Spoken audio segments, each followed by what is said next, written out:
వందనాలు పెట్టు. ఆవుడు కొరకడం కాదు, వందనాలు పెట్టు. వందనాలు. Very good. అదే నాన్న హల్లెలూయా. వందనాలు. మళ్ళీ మళ్ళీ మళ్ళీ పెట్టు, మళ్ళీ మంచిగా పెట్టు. అంతే.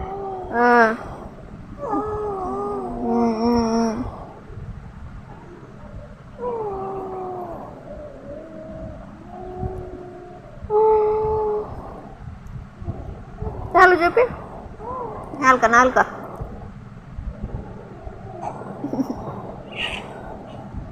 నా యేసు గొప్పవాడు, నా యేసు గొప్పవాడు, నా యేసు గొప్పవాడు, నా